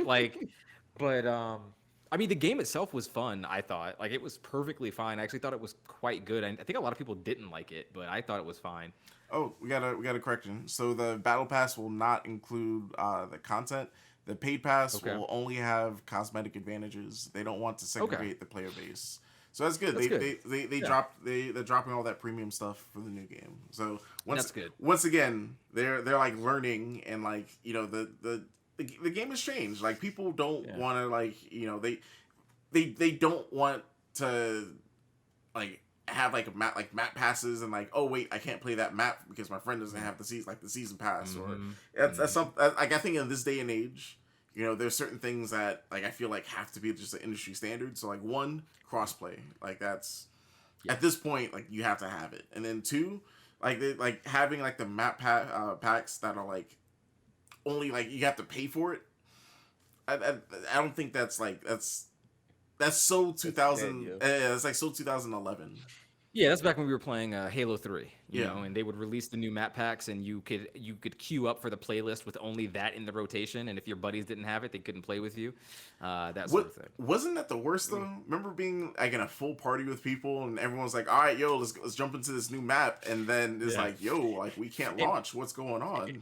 And the player in your party who didn't have it would be flashing. Their name would be flashing, so the whole party could see. And who was the motherfucker who didn't have it? People are like, "Yo, what's going on? Why isn't this working?" And then the person who knows they didn't buy it, they're like, "Man, I don't know. Like it's supposed to be working. What's going on?" Knowing damn well they didn't buy nothing. Oh man, I remember those days because here's a plot twist. That was me. That was you. Why you had to do me like that, man? That was, ouch. Yeah, I mean, I think I'm looking forward to seeing what I'm sure we'll probably talk about it next week too when they reveal the gameplay. But I am looking forward to seeing like what more they do. So with the knowledge that the battle pass is free, and all the extra stuff is cosmetic, that's good. That's the route that I think you should take. Let people subsidize your game. That's fine. Did anything else come out over this week that we haven't talked about yet? I don't think we missed anything else. Just a lot of game launches. A lot of game launches are happening tonight or tomorrow. Yes, there's a lot of shit coming out. So I guess we could just talk about like what's going on for the rest of E3. Like what are we looking at here? I was gonna say like there's already like some like schedules and stuff like that. I want to pull that up. There's an Ubisoft conference, so that's on Saturday. I guess we can talk about the big stuff. Mm-hmm. The Ubisoft stuff is on Saturday. They will be talking about obviously Far Cry 6 is the big one. Rainbow Six Extraction. What isn't that the new? Isn't that the new Rainbow Six? I Like, think that's that side game they showed off last year, I think. okay, that sounds familiar to me. Um, Prince of Persia is apparently not happening. There's no, or at least there's no update on that, and no Division stuff going on. So really, we only know Rainbow Six and Far Cry. There's a surprise game that is coming apparently from Montreal. Better Not be my. Splinter Cell.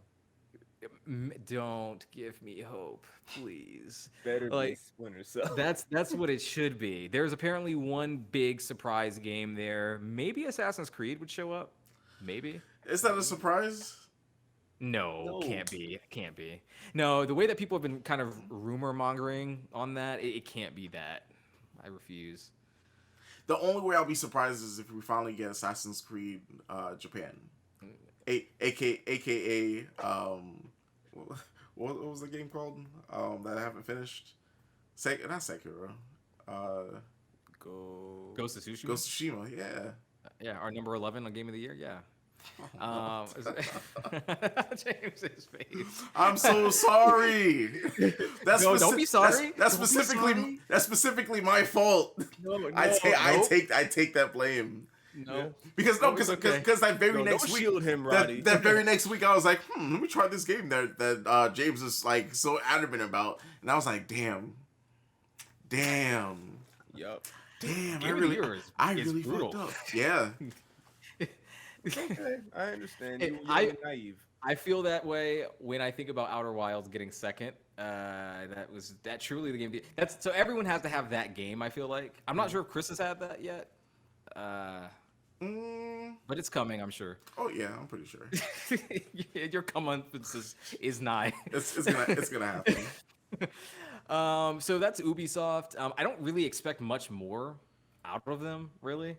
Like I can't really think of anything that they would have in the tank. I'm sure we're not getting any Beyond Good and Evil 2 updates. I don't think we're getting that game at all. That's probably accurate. I feel like this Probably would be a good time to like show off something, like because honestly, actually, this is the perfect time. Like if you're working on anything to give us like a trailer. Like I understand like going Ghost for like a good minute, but in a time where like we literally have nothing coming out, I think this is a good time to sort of like start building up the hype. Like we already know that we're not going to get any of these games anytime soon, so like. This is the time to like get cheesy with just like showing us a logo, showing us that like, you know, a game is being worked on. Like, I would rather you just not. Don't even do it. I understand that. But I feel like this year specifically, we don't like. There's nothing. Since we need to fill time, give me a logo. Give me a logo. If I would feel bad if the highlight of like E3 is some sort of like battle royale or some sort of like Ubisoft's bringing back Another Among Us skin. yeah bringing back Splinter Cell, but it's like a battle royale or something like that. Like that I don't know. I hope that it's not like some sort of like mobile game or something crazy. So Well, all right. Since we seem to all kind of just understand that this year it's probably going to be pretty bland. It's going to be a year of delays, and this will be out next year's. Let's just go like left field. Your dream announcement. What would it be? Like if it just came out tomorrow and was like, "Boom, Chris, here's your game."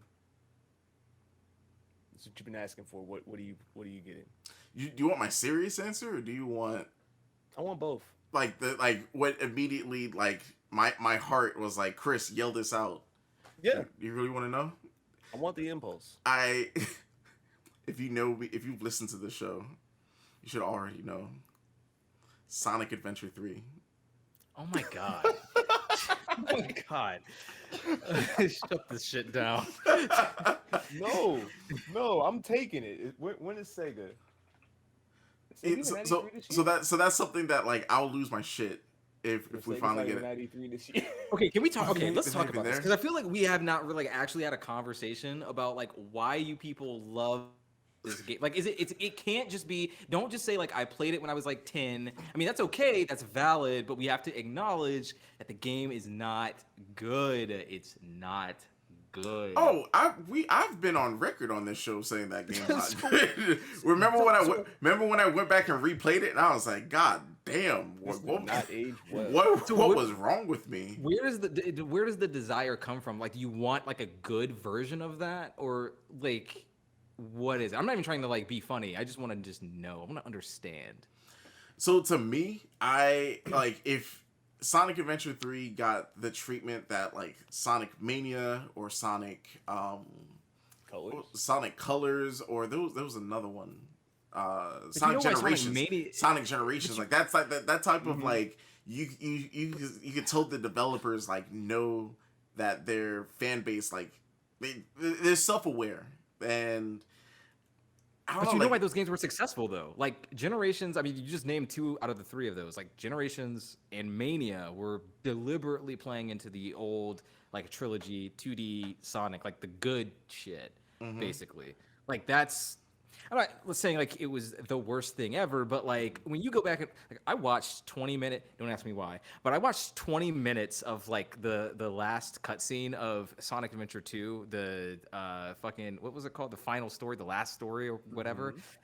And that shit is crazy. Like I remember it, but like I remember it playing out differently as a child.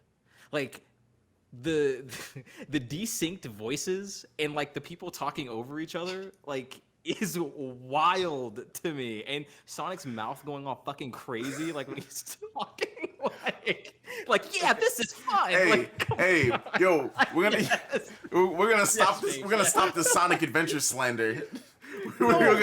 No. Roddy is dead on. He is 100% correct. But you know why it works? Because Why? at that time, that was all we had. Yes, correct. And at that time, that was like top tier. Okay, you understood the sync was gonna be off, but all little James knew was that Sonic just went Super Saiyan, and he's flying around in space fighting the evil like tentacle water monster, and now there's another Sonic, and he's like Vegeta Sonic. It's crazy, so I'm hyped. And of course, the gameplay is not great at this point in time. It's the And camera. It was the not great. camera. The camera. The was camera so is the main bad. culprit. Yo, Speed Highway, that shit went crazy. But wrapping back around to things like that opening level in Sonic Adventure 1 or the Orca Whale. yeah. Those things are iconic. But it's wrapping Yeah, around yeah. like Sonic Generations, they did 3D Sonic right too. And for all of its issues, Sonic Unleashed actually did 3D Sonic right good. Like did 3D Sonic right as well. So I think what Chris is saying is like getting a Sonic Adventure 3 that polishes up all those things they fixed over the last few games, and still giving us like that crazy over the top narrative, and then be able to bounce between multiple characters. I think it's dope. It could be incredible.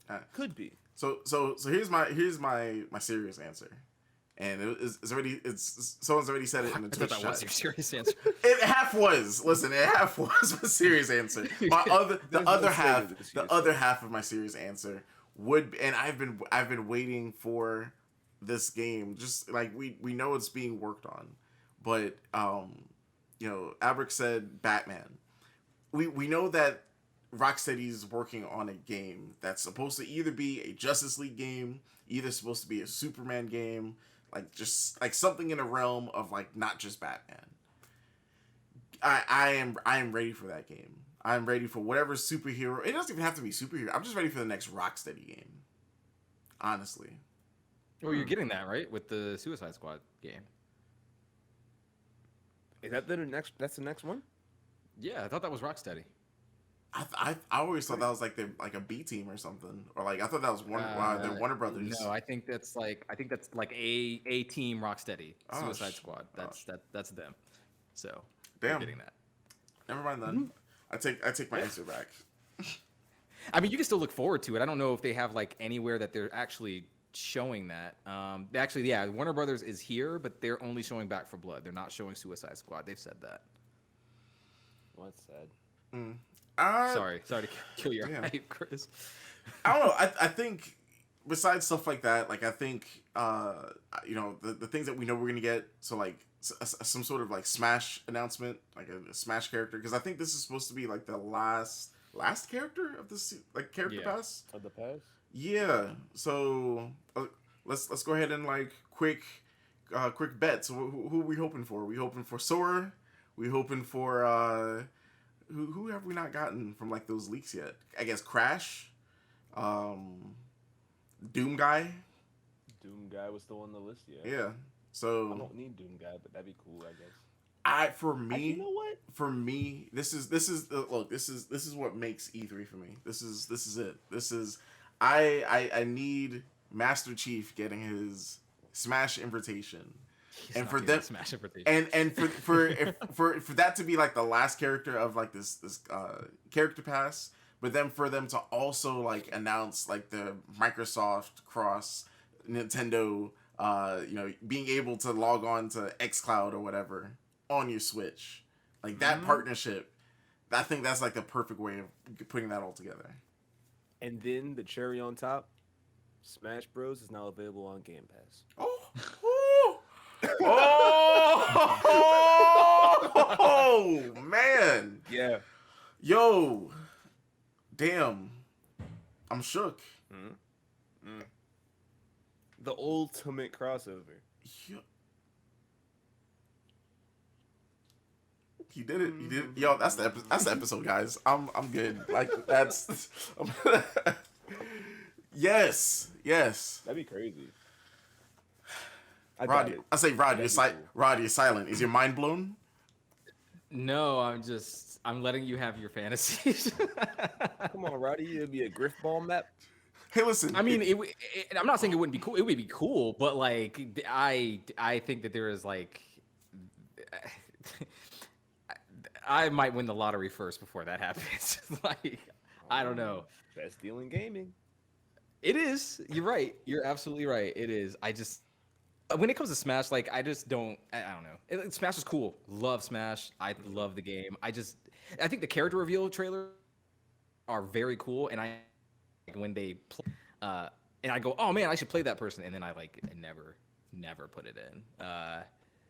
So I don't know. Watch it end up This being isn't my like segment. watch it end up being like a Fortnite character. Watch it be, yeah. That's what's good. banana? That's what it's gonna be. That's exactly That would what make it's gonna sense, be. though. That's yeah. That would make sense. Don't yeah. do that. So I feel like so as far as like some of the big conferences though, I feel like we should at least talk about like since we're on the subject of Microsoft, talk about Xbox and Bethesda. So they announced that they were collaborating, merging into one entity, not only studios but also conferences, and they will be showing games together. What are we expecting from this? We I are. forgot the name of the space game. We're.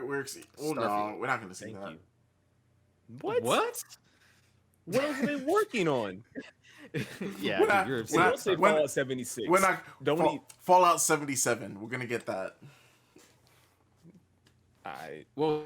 Fallout New Vegas You 2. will get updates to 76 though You because said New Vegas too. they said that there are going to be updates.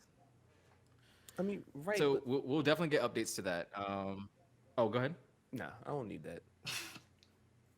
Where is this the Starfield you speak of? Where is Elder Scrolls 6? I know it's like 8 years away from now.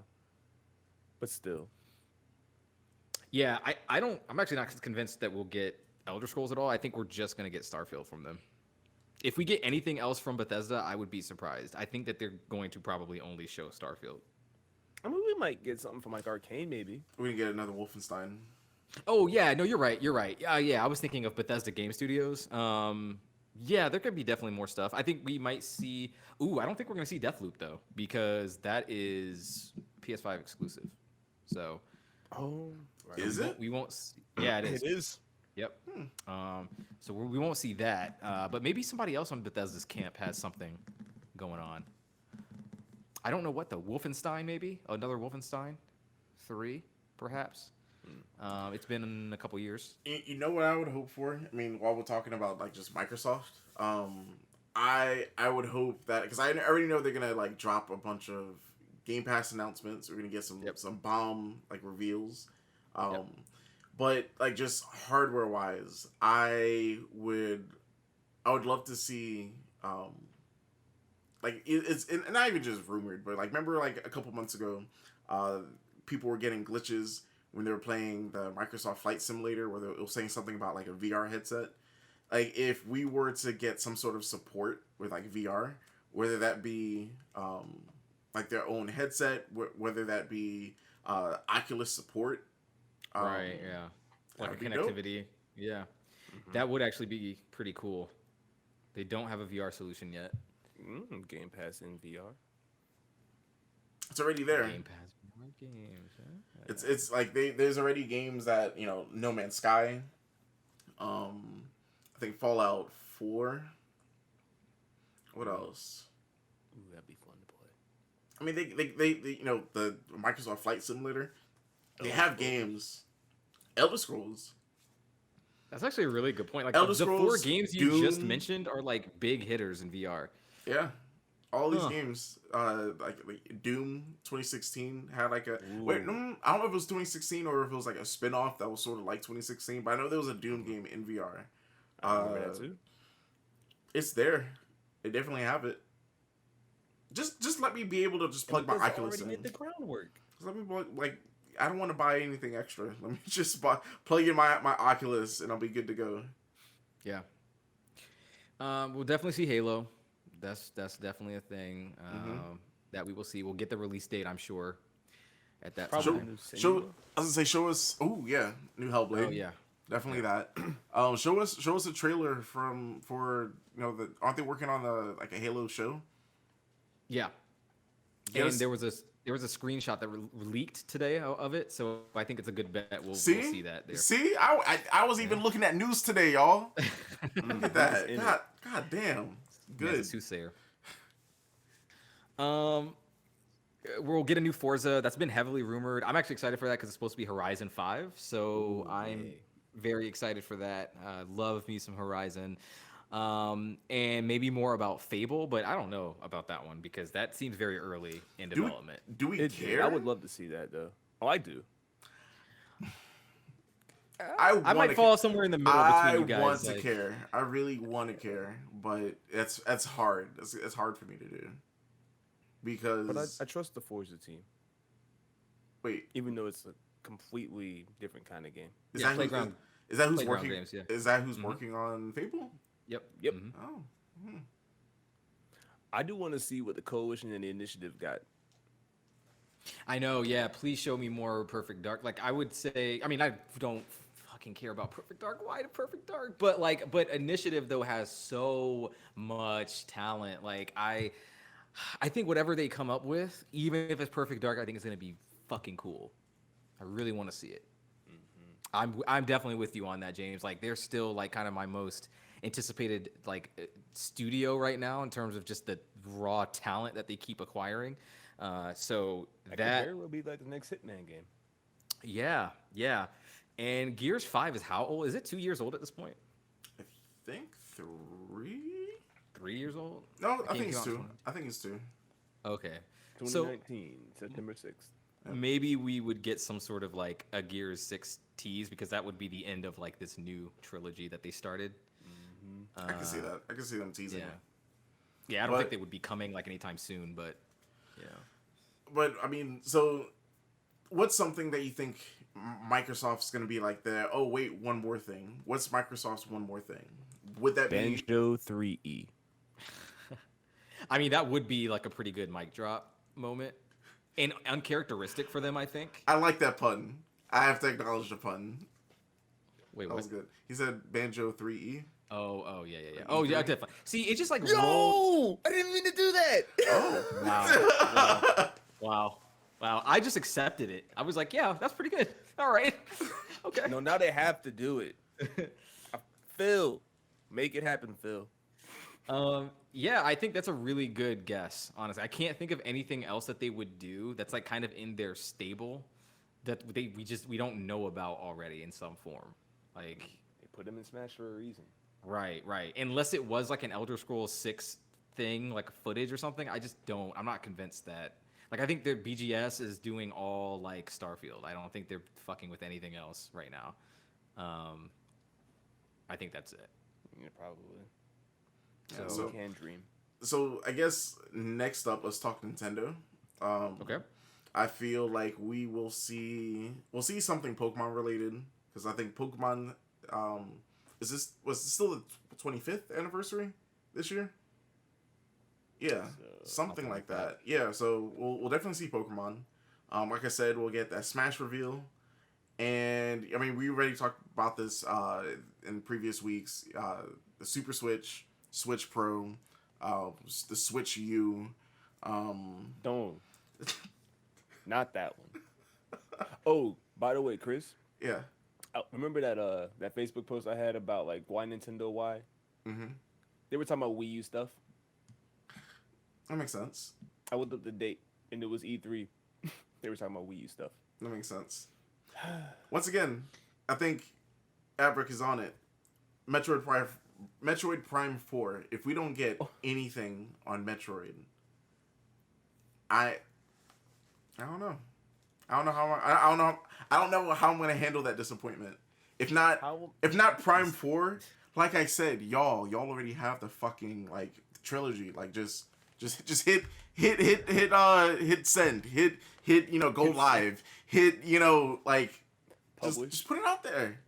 That's the monkey paw situation where you guys are wanting Metroid Prime, and that's what they're gonna do is release the trilogy. How many years? Which wouldn't has it be been bad. since I they like dropped that whole like 5. We're restarting. Oh, restarting? 2 years. It's been 2 years since they said it restarted. 5 years since they said it was coming. Period. I mean, Breath of the Wild 2, I think, is the most obvious thing here.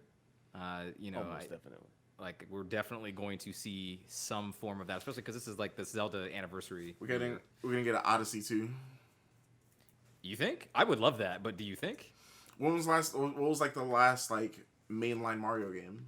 Like that was the launch of the Switch. That was the last one. Yeah. So like with the launch of this the Super Switch, like we have to get some sort of Mario game. Yeah. So How we about do this one, Super Mario Universe. Oh, like a quasi Galaxy 3, basically. Mm-hmm. I mean, could be interested in that. I was gonna say, didn't you say that the Bowser thing had like this like it had like a feel that you felt like this was gonna be the next Mario game? That's what it felt like. It felt like a testing ground for whatever the new Mario thing would be. Like the next mainline Mario to me felt like an open world version, and that's what Bowser's Fury was. And they're working on it. I would imagine that's where they do. I mean, even if they did something like a universe or something like that, like I could totally see you being able to like traverse the universe in real time. And each planet is a different thing, just like Galaxy. But even if they didn't do that and it was grounded, like well, quote unquote, as grounded as Mario can get anyway. Yeah, I could see that. I am pretty confident though that whatever comes will be some sort of evolution of Bowser's Fury, something like even more fleshed out than that. But yeah, I mean, I'm curious with them because I think even more so than Sony and Microsoft, like with those two, we know the gist of what is coming for the next few years. With Nintendo, I genuinely have no idea like what their even end of year looks like right now, besides like Pokemon, which I don't really count as them because it's like not technically Nintendo, it's Game Freak. But with like Nintendo, I'm not really. I don't know what it is that they're doing. Like they've obviously delayed Metroid Prime multiple times. Breath of the Wild 2, who knows if that's even a 2021 game at this point. And if it's not, then what else do they have up their sleeve? I imagine that we would see that this coming week at the Direct. And if we don't, I will be very concerned with what is going on this year. This would be the third year in a row where they do not truly have a holiday game, where they traditionally do. Well, I've heard the rumors have been that they've been gearing up for a crazy year this year. So yeah, I think so. Nintendo, has a track record of like having these time periods where like it's just like this. We have no idea what the fuck they're doing, and I'm pretty sure it's almost the same thing like at the head office. But eventually, Nintendo gets in this groove where like it feels like every like month or every like couple months, like they're dropping some sort of like first party game, some sort of like game that like you will be picking up your Switch for, or just picking up Sure. your Nintendo console just in general. Like this happened with the 3DS. The 3DS was I specifically remember first like what year or two of the 3DS, people were like, oh, Nintendo's dead. The this that Nintendo's like dead every couple years according to games media, but like I feel like we're in that lull, and once they start dropping like these games that they're working on, then everyone's like, oh man, Nintendo never lost a step. So we're I feel like with the pandemic has sort of extended that period of time where Nintendo's on some bullshit. So I think once they start opening up, and once like things get better over there, I could see like Nintendo just dropping games. And like I think at one point, weren't they having like Nintendo Directs like every month or every other month? So we'll get back to that point at some point. Yeah, Oh, sure. I just thought about it. New Donkey Kong. I thought about that, but I was like, Oh, that's I right. I That's thought about right. that, but I was like, I don't want to put that out in the universe because I'm not really sure if I really want that right now. Like Okay. I would want a 3D Donkey Kong, Oh, but Donkey Kong 64. like yeah, but knowing Okay. the way that my luck works, Don't do that. it's gonna be like the Donkey Kong Country Returns Deluxe Edition. Those or are something good. like that. Oh, Yeah, deluxe edition, I say. Still good games, but I get what you're Yeah, saying. I Yeah. like those. Yeah, there's nothing wrong with Tropical Freeze. I mean, I think we know at this point that they are working on what Retro is working on that. Is it Retro? Yeah, they're the ones that did Tropical Freeze. Yeah, I think they're doing the new Donkey Kong. So that actually might be like one of their marquee showpieces. I would imagine that is a 2D game. I wouldn't get your hopes up too high for a 3D version of that, but I like those games, so Yeah. So Godspeed, Nintendo. yeah, I mean, it's like I said, Nintendo. Like if I would hope to see them partner up with Microsoft and like drop some sort of like crazy news about XCloud or Game Pass on Switch. That would, Switch Pro with 4K visuals, man. capable of streaming your Game Pass. It's over. Yeah. So it's just at the same time, I don't know how like fair Nintendo would like how Nintendo would want to work. Like, are they the type of company that would like play well with Microsoft like that? I mean, we've seen their games. We've seen like Cuphead. We've seen Ori. But like, how willing are they to like let Microsoft put Game Pass on the Switch? If that check's big enough, they will play ball, I'm sure. Man, I don't know. So, Nintendo's up in the air. Honestly, they do whatever they want, and that's always been the case. Let's talk about Sony, because I think Sony is of course they're in a good spot because of course they're still market leader. People are still like team PlayStation like that. Well, they're not even here, so that's also Oh. something that we should acknowledge. They're not even in E3 Oh this yeah, year. I forgot. So So we All right. you don't really have to talk about them, honestly. Yeah. At least not yet. They'll do something, I think, later in the summer, but they're not going to do anything like in this week. they should be petty and do something next week. At the same time. Well, they already did their Horizon thing last week, so They could They could come harder than that one. No offense, Horizon fans. No, no. yeah, they got Ratchet. They got Ratchet coming out this now. Tonight. Yeah. Now, actually. Yeah. Where's that beep? Beep. Nah, I'm gonna wait. But I mean, what else is there that you guys? What's like I said, like what is the announcement that will like get you to stop doing whatever you're doing during the day and be like, wow, it's finally we are finally like in the correct timeline. When they tell me that it's time for Marvel, Oh, then I will know we're in the correct timeline. I need a redemption song. I need Marvel versus whatever versus Capcom versus DC versus Power Rangers. I don't care. I need a new Marvel game, and I need the characters to be fun. I need the gameplay to be fun. That'll do it for me. At this That's all point, I would need. you take a re-release of Marvel vs. Capcom 2? I would take a remake, but they've Okay. already done the updated release of Marvel 2. I need a remake. 3D models, the whole roster, balance it. I don't know how you do that, but just try it. Sure, but nah. But I mean, that'd be cool though, because they got the X-Men back now. Hmm. Yeah. What about But you? apparently, there's supposed to be some type of like NetherRealm is supposed to be working on a Marvel game. So who knows? Oh, I think I remember hearing something about that. But Oh yeah, I I think don't that's right. want it. Really don't.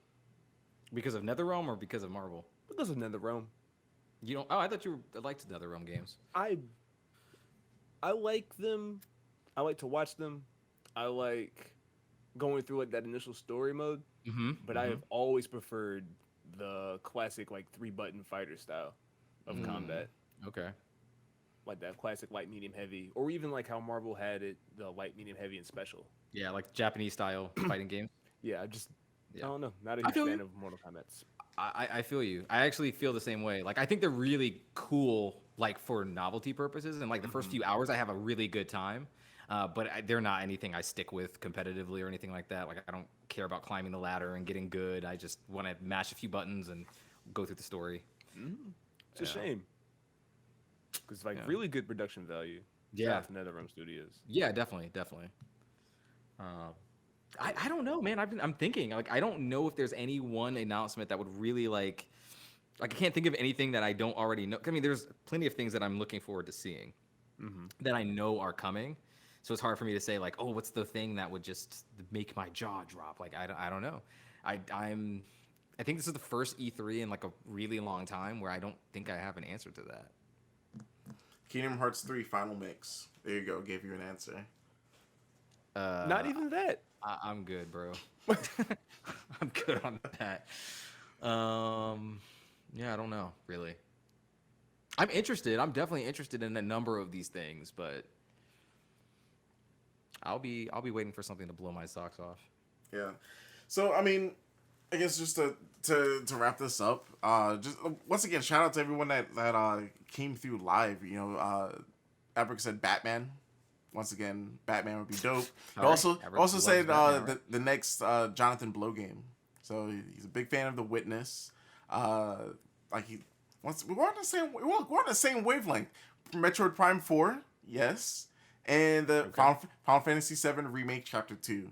At this point, yes, I hope that, you know, this thing is well into development. I hope that they have some sort of like release plan where we're gonna like fucking finish this this remake trilogy. Is it gonna be a trilogy? Is it gonna be just I don't know. I don't know. Nah, Give us a trailer. it's gonna be like 10 parts long. Yeah. Oh, speaking of Final Fantasy, they are coming out with some action RPG apparently that leaked a while back. Oh yeah. So I would maybe look to the Square Enix show. I think on Monday for that. So Watch us get another Just Cause. Shout out to the Just Cause developers. Actually, it's Sunday for Square Enix, ready? oh, Sunday. Okay. Okay. Cool. I will be paying attention on Sunday. 3:15. Very specific. Okay. But yeah, so I guess that's the show. We will be follow us on social media, follow us on Instagram, YouTube, all that stuff. But yeah, let's roll out the red carpet, guys. What you got for us? Oh, you're good, James. Go ahead. I just wanted to say thanks for tuning in. As per usual, so glad to have y'all here with us. If you like what you heard, you know where to find it. If not, Roddy's gonna be glad to tell you. Go for it, bro, guy. Oh man. So if you like what you've heard, just as the man James himself said, go ahead and check us out on all of our social medias. Should I play that? Also, check us out on Apple Podcasts. We are pretty much anywhere that you can get podcasts, honestly. Go ahead and subscribe, like, comment, all the great stuff that helps with our visibility. We really appreciate you. Thank you. Yeah, so with that, let us know if you want us to do like a E3 stream, like an extra episode. I don't have time for that. I'm sorry, y'all. I'm not gonna make promises I can't fulfill on. Put it out but, there. But let us know. Put it down in the comments, send messages, let us know. But for real though, everyone, enjoy yourselves, have some fun, play more video games, drink water, go outside. Go outside, enjoy sunlight, enjoy this great weather we're having, and stay beastly, guys. We'll catch you next time. Peace.